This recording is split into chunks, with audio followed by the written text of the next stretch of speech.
Tak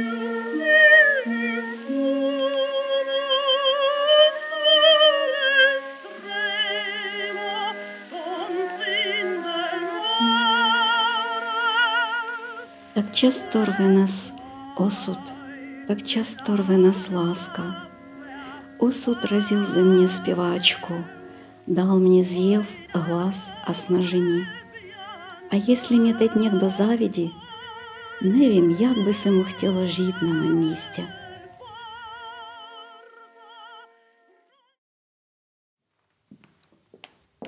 To je pan ředitel Schubert, ředitel našeho Českého národního divadla. Tak, kdo je tam to? Ještě někdo se chrastí do sporu? Pane řediteli, je tady ta slečna, co se ochází o místo solistky v opeře. Jak se jmenuje? Kytlová, pane, Emilie Kytlová. Kolik je jí let? 19. A co pak si pro nás připravila? Prej Carmen. Tak, Bizet a Carmen. No, prosím, ať vstoupí.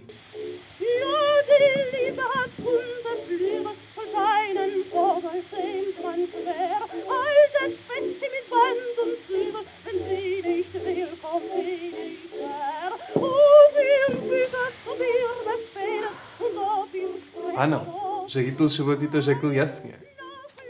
Slečno, na operu nemáte hlas. Na operu nemáte hlas. Dokonce jí musel i napomenout.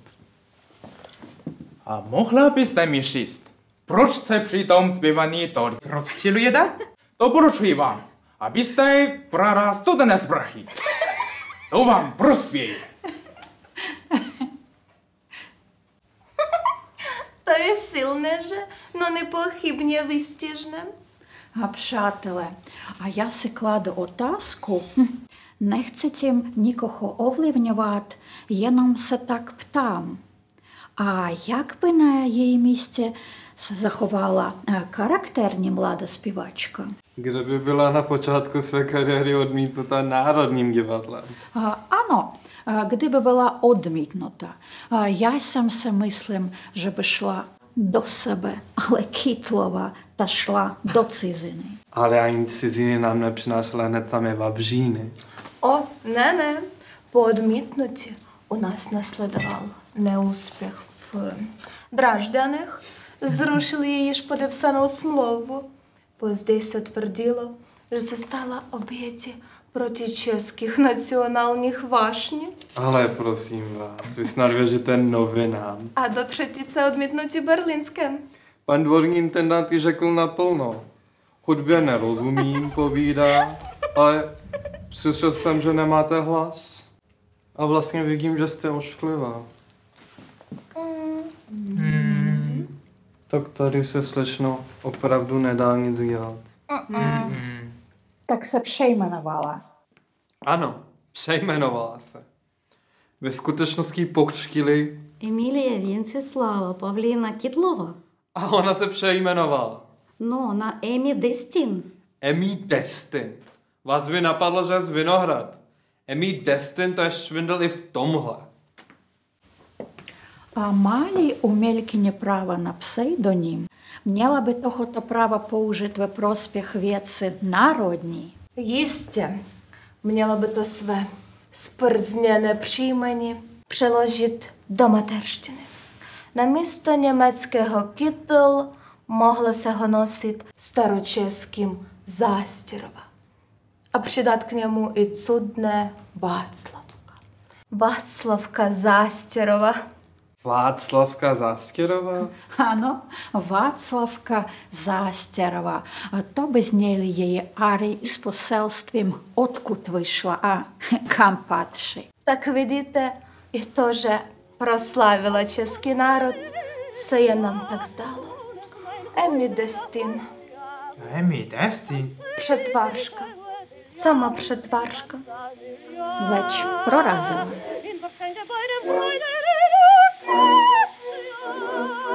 Ve 20 letech Emma Destinová debutovala v Berlíně. Získala angažmá ve dvorní opéře. Tam její všestranný talent okamžitě rozpoznali. Konečně. Oceňovali její ovládání hlasu, jak s ním lehonce a bez námahy zacházela. Ale oceňovali také, jak byla pilná a pohotová. Když bylo třeba rychle najít zaskok, Emma vystoupila hned v několika rolích. Například ve Faustovi a v Čarostřelci. A bez zkoušky. Bez zkoušky. Ano, bez zkoušky! V Berlíně se z ní takřka přes noc stala primadonna. Nastudovala hlavní roli v 6 operách. Zpívala například Valentínu, Carmen Mignon nebo Mařenku. V Berlíně se začala s dirigentem. Byl to takový naněcovatý mužeček, který vůbec nejedl, jenom kouřil. A ještě k tomu byl ženatý. No, pochopitelně. Ženatý. A věrna mu stejně nebyla. Neměla to v povaze.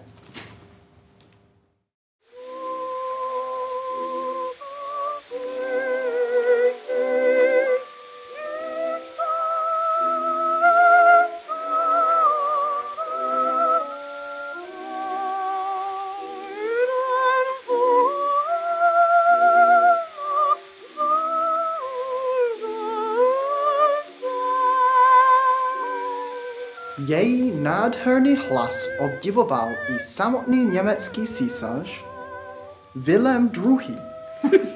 Musela mu denně zpívat jeho oblíbenou árii z Figarovy svatby. Ano, každý den.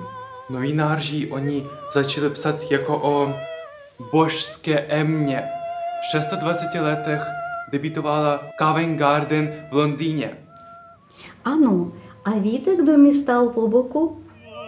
Sám Enrico Caruso. To nebyl Caruso. Byl? A víte, kolikrát tam spolu zpívali? No jestli jednou, maximálně dvakrát. Celkem 46krát. 640. Ano, obecenstvo jim nadšeně tleskalo v Aidě, Donu Giovannim v Madame Butterfly. v Tosce. Dobrá. Nedá se tady popřít, že vystupovala s největším pěvcem všech dob. Ale v duetech neskromně strhávala pozornost jenom na sebe. Chtěla, aby obecenstvo tleskalo hlavně jí. V Covent Garden zpívala hlavní roli v 18 operách. Ani na gala večeru ke korunovaci krále nechyběla. Na nohu se dala vytetovat obraz. Ale jaký obraz? Od stehna po celé délce nohy až po prsty se jí kolem nohy vinul chat. Ale v horní části obrazu na stehně, vysoko na stehně, se nacházela lví hlava. No, je to tak. Lví byla ta hlava. Lví. Nebyl to leopard, orel či slon. Byl to lev, symbol naší odvahy, centrum našeho českého znaku. Na takovém místě. To je důkaz absolutního nedostatku vkusu.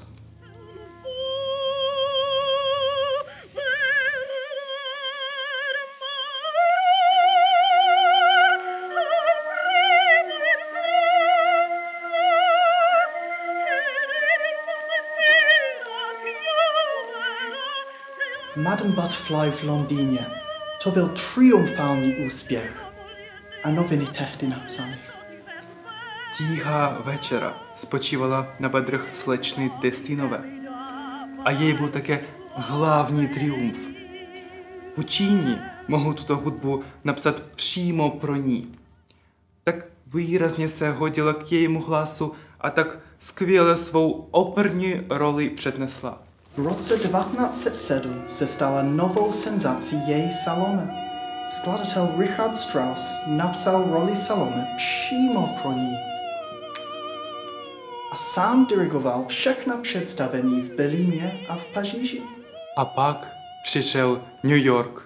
Metropolitní opera. Metropolitní opera. Рой сватоянських мушек в буйнім віру, се розлить в'їзнем небе по клавіру, co dychu w niej, przez latem tam je psano, wzdech mužských ust a vysněný žen. Ano.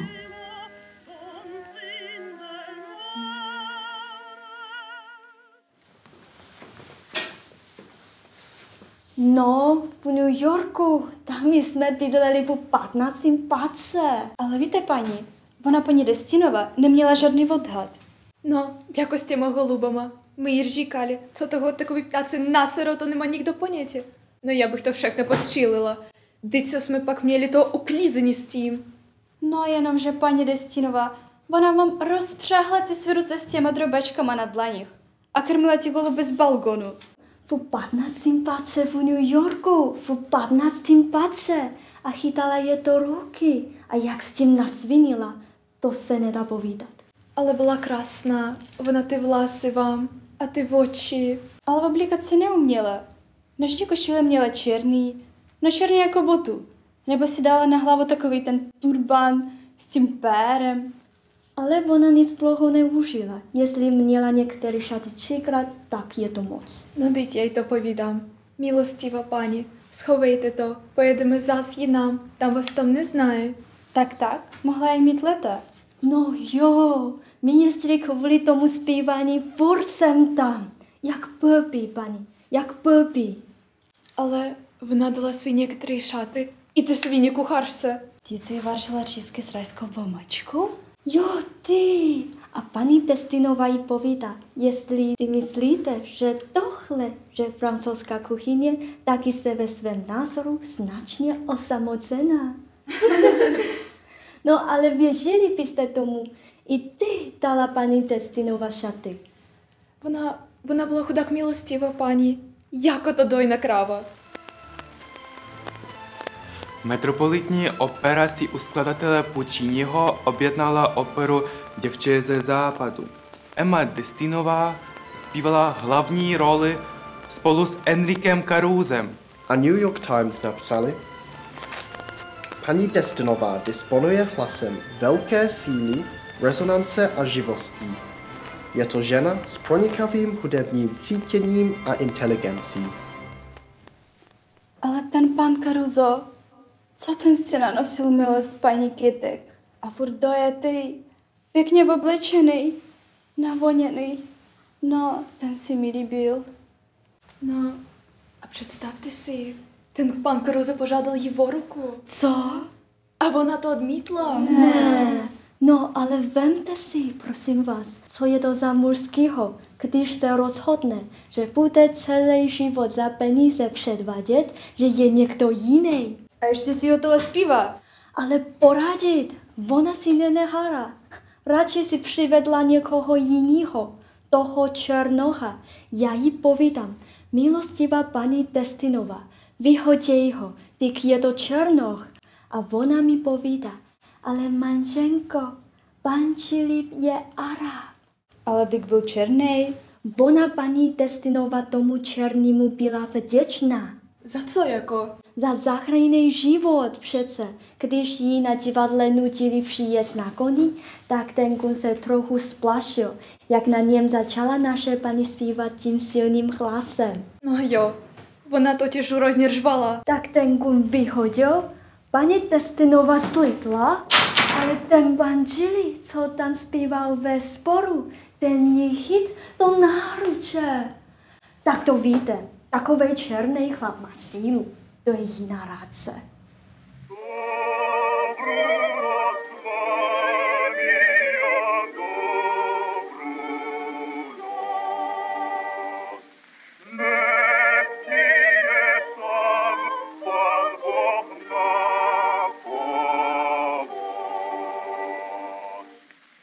Byla z toho láska jako tram. Din Žili s Emou jezdíval do Čech. Ve Smetanově Libuši vystoupil jako Přemysl. Zpíval česky. No jistě, kvůli Emě se učil česky. Naspívali spolu na desky několik českých písní. Koupili jsme si zámek, stráž nad Nežárkou. Tam jsme trávili léto.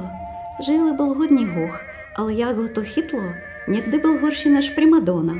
O tom vztahu se hodně klevetilo. Ovšem, Žili nebyl rozvedený, ale ať. Kdo chce pomlouvat, důvod se vždycky najde.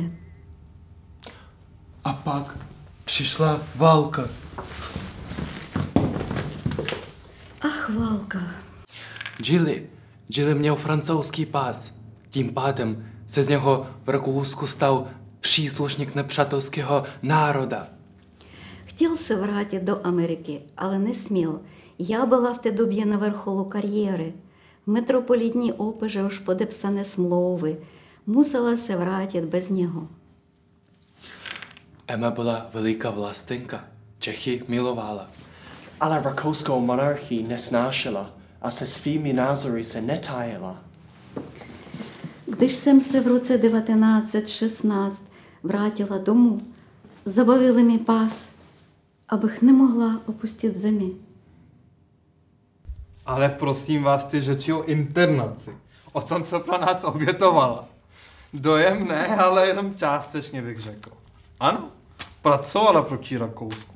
Ano, pašovala ve svých toaletách zprávy pro náš odboj v zahraničí. В туалетах, але в яких? В Лондині приміняли на собі робу з білих ружі, а влечку посаджену драгоками. На то сито пашувало. А ти речі о інтернації. Інтернація. Але де? На замку. Її ніби вісел. А вона на замку. І ще к тому власнім. Peníze, slávu, šperky, toalety a zámek. Všechno měla. A ještě nechtěla omezovat individuálnost. Pak je individuálnost omezili rakouské úřady. Завжили златого птачка до златоклицьки, а птачок нам дам шедівел. 2 roky tloustla a stárla. A penízky se jí zatím rozkutálily. A svět na ní zapomněl. Co po nás jistě chtěla za trochu toho pašování? Lhala Rakousku? Ano, lhala Rakousku. Měli jsme snad důvěřovat my, český národ?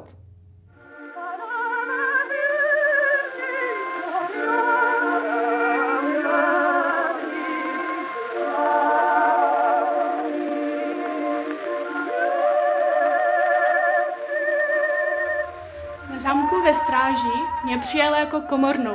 Já vím, v té době já už jsem tam vážila. Ale víš co? Já měla vypadnout, dokud byl čas. A taky jsem chtěla. Teď to bylo stejně dávno odbyta veličina. Nikdo pro ní nehnul už ani prstem. Ani na ty hudební školy ji učit nenechali. Zase berou do úst naše konzervatoř. Prosím vás, pouhý fakt, že my na té konzerваторжі učíme, to přece neznamená, že my bychom si nepřáli, aby Emma Destinova stanula vedle nás. Nebo my vedle ní. To je směšný. Já vám tedy něco řeknu.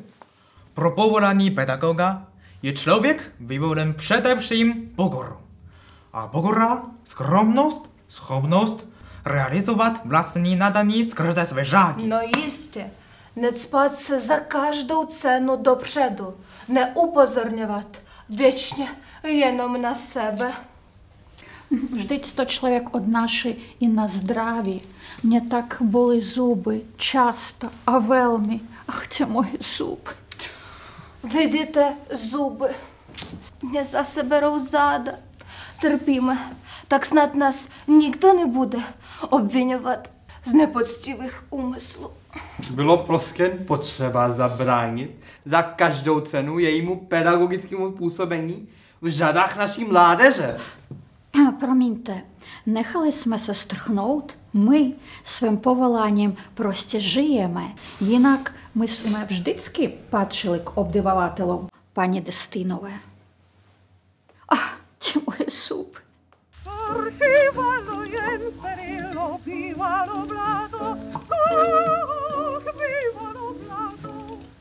Destinka poslední roky už jen celé dny četla a psala dopisy. Kriste, pane, Подеписувалася як розбита ваза. Так і так випадала, як розбита ваза. A nebo pamatuješ, jak se vždycky převlíkla za chlapa a šla na ryby? Seděla u ty vody až do večera. Někdy chytla, někdy ne.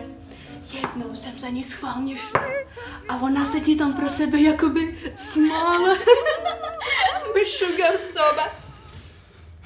Já jsem chtěla vypadnout, jenže jednou takhle z nenadání nad zámkem zakroužil veliký železný pták. A z ptáka vylez nádherný kapitán. Milostivá páni, kdybyste se nezlobila, dovolil jsem si udělat několik leteckých snímků vašeho objektu.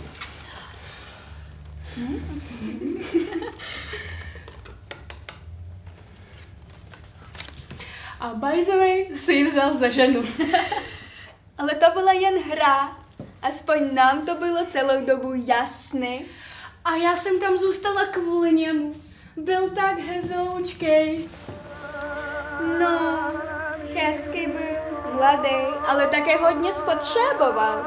Tomu nestačilo nějaký kapesný. Byl tak hezoučkej a byl můj. Veselý prima Joe.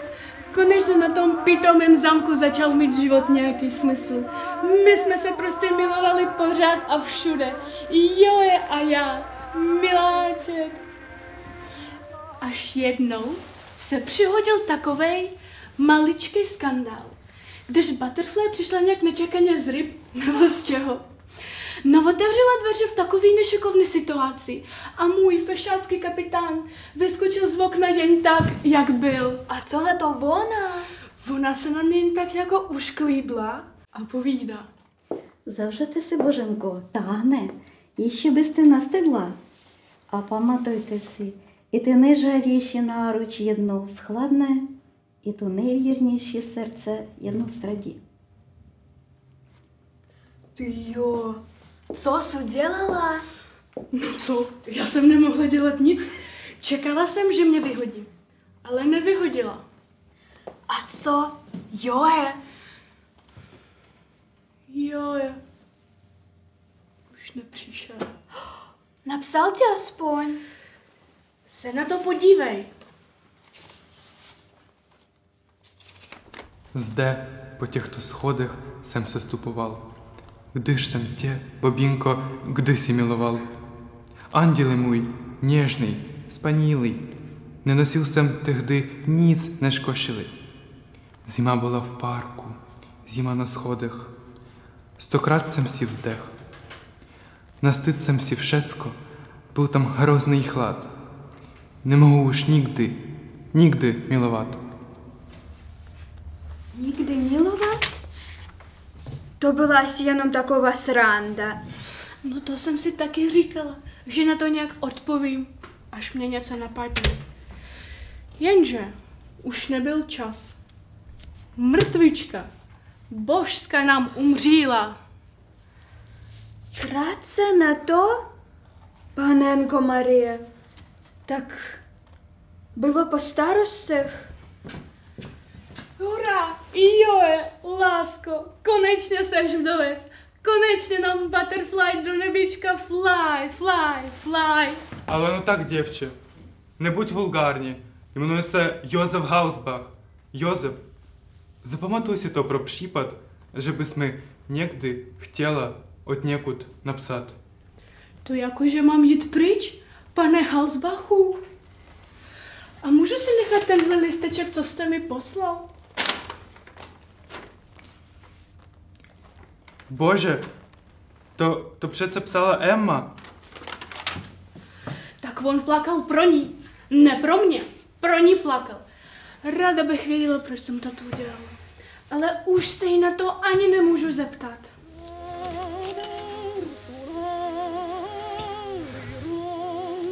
Víš co, já na ten pohřeb šla a koukala jsem na tu její posmrtnou masku, která vypadá z každé strany jinak. Ta půlka po mrtvici je smutná a ta druhá veselá. Ona se mi snad smála. Já tomu nerozumím.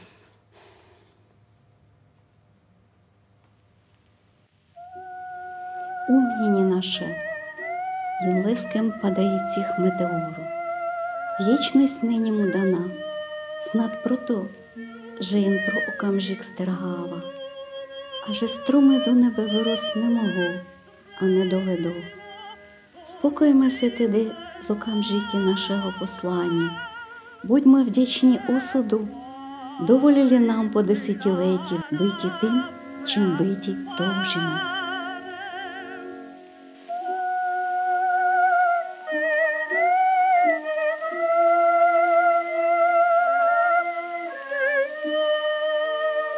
Thank you.